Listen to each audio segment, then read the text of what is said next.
C'est classe de citer Bourdieu. Bon, je le fais pas souvent, même si je l'ai lu, parce que je trouve ça facile. Il faudrait pouvoir faire plus que de citer des expressions comme capital social et habitus. Il faudrait pouvoir les expliquer. L'habitus, par exemple, pour résumer rapidement, c'est la somme des comportements inculqués par notre milieu social qui nous poussent à reproduire des structures sociales. C'est-à-dire les rapports de domination et l'ordre social, c'est-à-dire un peu le monde dans lequel on vit. Donc l'habitus, on le porterait tous en nous, selon Bourdieu, et ça nous permettrait d'évaluer ce qui nous est réellement accessible.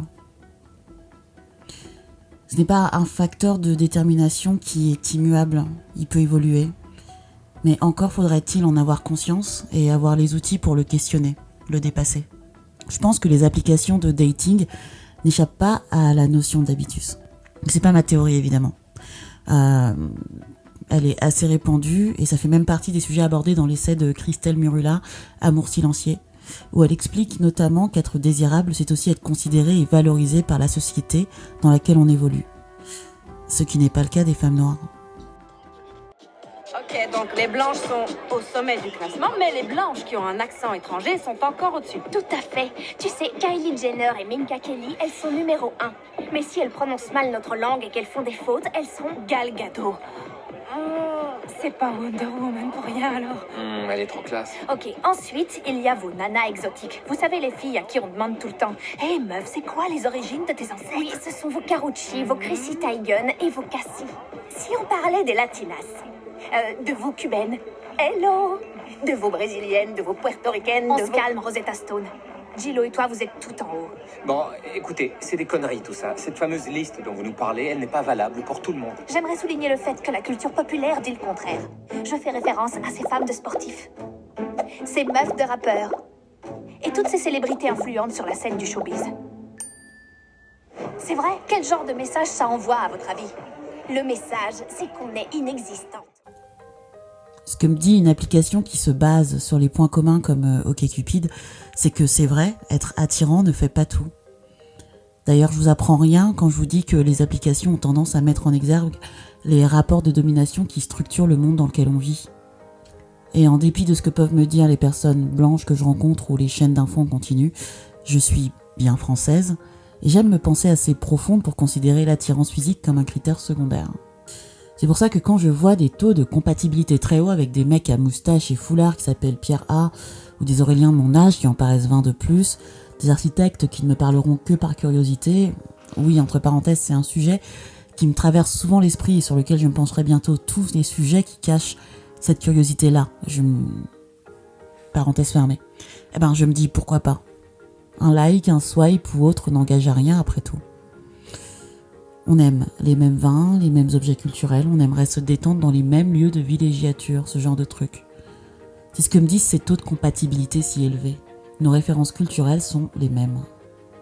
Le problème, c'est que notre capital social, qu'on pourrait définir comme un réseau de personnes qui constituent notre univers social, c'est un peu de ça qu'on parle quand on parle d'entre-soi. La plupart du temps, le mien est clairement incompatible avec celui de ces gens-là. Ce que je veux dire, c'est que me fréquenter sur la durée n'enrichirait pas leur capital social, parce que l'influence de mon réseau est extrêmement faible. Est-ce qu'ils s'en rendent compte ? Est-ce qu'ils s'en rendent compte une fois que je leur dis que je ne cherche rien de passager ? Ou avaient-ils fait le choix conscient de me liker en espérant vivre quelque chose d'éphémère et de différent ? J'ai retenu la leçon. Je ne serai plus le cobaye d'aucune expérience sociologique où je reçois pour seule rétribution des compliments sur mon intelligence et la supposée complexité de ma réflexion. Je sais que je suis intelligente, puisque j'estime que la plupart d'entre vous ne m'arrivent pas à la cheville. Intellectuellement parlant. Parce que, quand je regarde vos profils, je me sens si pauvre. Je veux dire, comment se fait-il que vous ayez déjà vu quasiment l'entièreté de l'hémisphère nord et que vous soyez à la recherche de quelqu'une pour vous accompagner dans vos nombreux voyages et escales ? Ces choses-là m'étaient peu accessibles lorsque je travaillais, et maintenant que je bosse, plus. Je suis tout simplement contente de pouvoir me payer un aller-retour en métro. 4,20 €, c'est pas rien quand on aime boire des coups et manger frais régulièrement. C'est peut-être aussi que le problème n'est pas que je leur semble si différente, mais que je le sois vraiment. En discutant avec d'autres, je me rends compte que les hommes de mon âge veulent souvent plus que du sexe, sans toutefois rechercher l'amour. Ils veulent des moments. C'est l'expression consacrée pour dire sexe et discussion et ou soirée, ciné, danse, que sais-je encore. Ils veulent de la compagnie, facilement dispensable et surtout rien avoir à entretenir. On pourrait comparer ce type de rapport à un small talk dans l'univers professionnel, poli, sans but, sans rien de subversif. D'ailleurs, c'est le type de relation qui se termine souvent par un « merci, bonne continuation ». Ces mecs ressentent-ils autre chose que leur pulsion ? J'aimerais qu'on me dise la vérité à ce sujet. Ça m'aiderait à avancer plus rapidement dans mes réflexions. Mais revenons à ces questions d'habitus.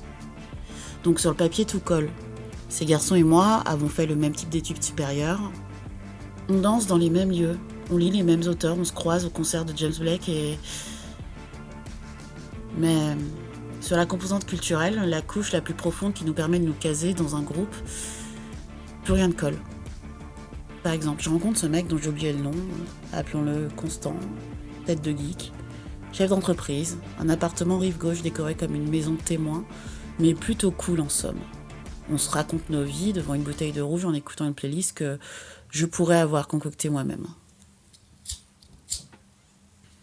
Et je lui parle. Son intention particulière, parce que ça fait partie de ma vie, du racisme que j'ai subi au sein de mon dernier emploi. Et voilà que je me trouve à écouter un mec diplômé de Dauphine m'expliquer que je me trompe sans doute parce que le racisme en 2022, ça n'existe plus.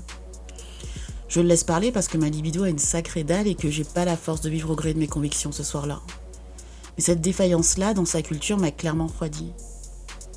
J'ai pas pu m'empêcher de le voir comme le représentant de tout un tas de gens qui sont un peu comme lui et qui, par leur ignorance, perpétuent l'existence de comportements racistes. Comme souvent, j'avais pas le temps de lui expliquer. Et puis la dalle. Et aussi, il a justifié la fin du racisme par le fait qu'il avait plein de potes aux origines diverses et variées. Ouais.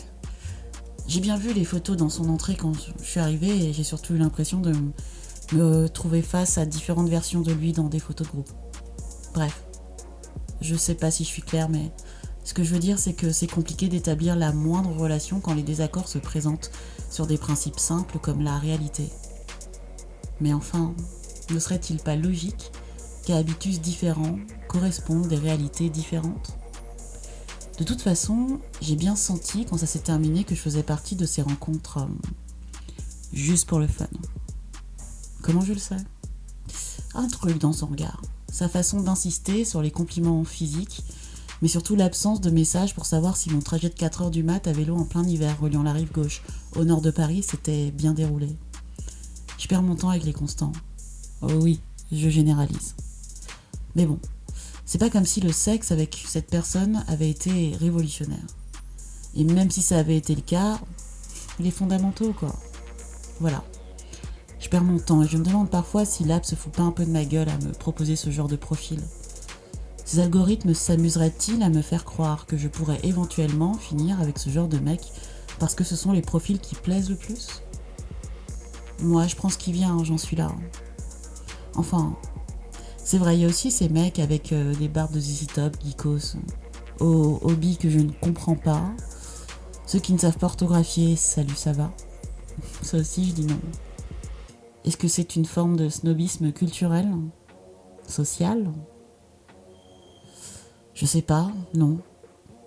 Je leur réponds parfois, par curiosité, mais aussi parce que j'ai peur d'être l'équivalent féminin d'un mec à barbe de ZZ Top, passionné par les jeux de plateau et les théories de physique de bas étage.